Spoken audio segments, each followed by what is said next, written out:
Nabi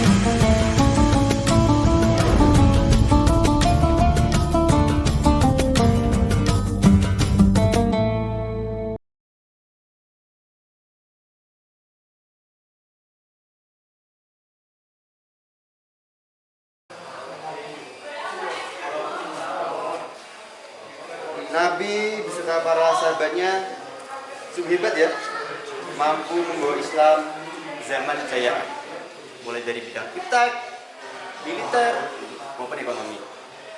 Lantas, bagaimana dengan Islam yang zaman sekarang? Apakah masih sehebat seperti itu dengan segala kemajuannya? Baiklah kawan, marilah kita simak video saya. Assalamualaikum warahmatullahi wabarakatuh. Alhamdulillahirrahmanirrahim. Wassalatu wassalamu ala asrafil anbiya wal mursalin wa ala alihi wa sahbihi ajma'in. Amma ba'du. Puji syukur marilah kita senantiasa ucapkan kepada Allah Subhanahu wa taala, karena atas limpahan rahmat dan kasih sayangnya kita masih dapat melaksanakan puasa hingga sore hari ini. Teman-teman yang saya hormati dan saya cintai, pada kesempatan kali ini perkenankan saya mengutarakan sedikit ilmu saya perihal bab peradaban Islam.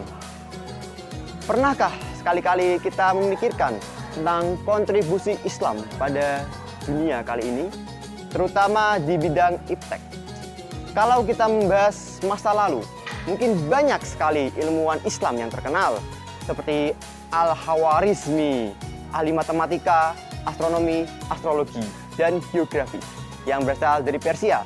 Ilmunya masih kita pelajari sampai saat ini, misal seperti aljabar, aritmatika, serta logaritma. Ibnu Sina, lebih dikenal dengan nama Avicenna di Eropa sana, mendapat julukan pangeran para dokter. Ibnu Khaldun sebagai bapak sosiologi Islam, dan seterusnya. Masih banyak orang Islam yang berpengaruh dalam iptek. Tapi itu zaman dulu. Bagaimana dengan zaman sekarang? Apakah kita pernah terlintas di telinga kita tentang ilmuwan Islam? Zaman dahulu terkenal akan kepintarannya. Islam sangatlah maju dengan berbagai ilmu pengetahuannya di bidang sosiologi, di bidang kedokteran, maupun dan sebagainya. Tapi pada zaman ini mungkin sulit bagi kita untuk mempelajari ilmu pengetahuan, untuk mengetahui ilmuwan Islam mana saja yang masuk dalam kategori ilmuwan teratas dalam dunia saat ini. Tapi mungkin ini juga salah satu tantangan Islam di zaman globalisasi. Allah Subhanahu wa taala menyuruh kita untuk belajar sekaligus beribadah. Kedua hal itu harus saling berdampingan satu sama lain, tidak boleh dipisahkan. Tapi kalau zaman dilihat dari zaman sekarang, kita terlalu dipaksa untuk fokus pada akhirat saja. Yang dimana ilmu pengetahuan itu dianggap sebagai ilmu duniawi yang tidak patut untuk diajar. Gagasan awal Islam adalah sebagai agama yang cinta kasih. Kemudian Islam itu dikenal sebagai agama yang landasannya itu rasional.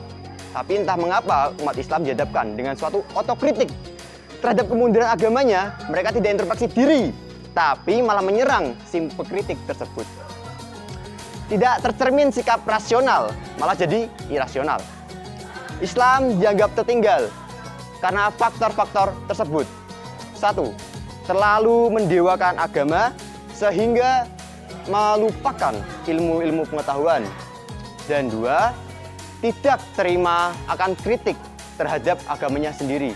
Padahal kritik itu bisa membangun Islam menjadi lebih kuat dibandingkan sebelumnya. Tapi apa daya? Sekarang mungkin bisa dimulai dari hadirin sekalian. Bagaimana cara kita menyikapi ilmu pengetahuan serta menyikapi kritik dari agama lain. Saat kita menerima kritik, kita terima saja. Entah itu membangun atau merusakkan. Itu bisa membuat kita introspeksi diri apa yang kurang dari agama kita maupun apa yang kurang dari kita. Maka saya berpesan kepada para hadirin sekalian, jadilah umat yang baik. Jadilah umat yang menerima kritik. Jadilah umat yang bisa toleransi. Jadilah umat yang terbuka pikirannya agar kita bisa mencontoh Al-Khawarizmi, Ibnu Sina, maupun Nabi Muhammad SAW, agar kita bisa membawa Islam ke zaman kejayaannya lagi.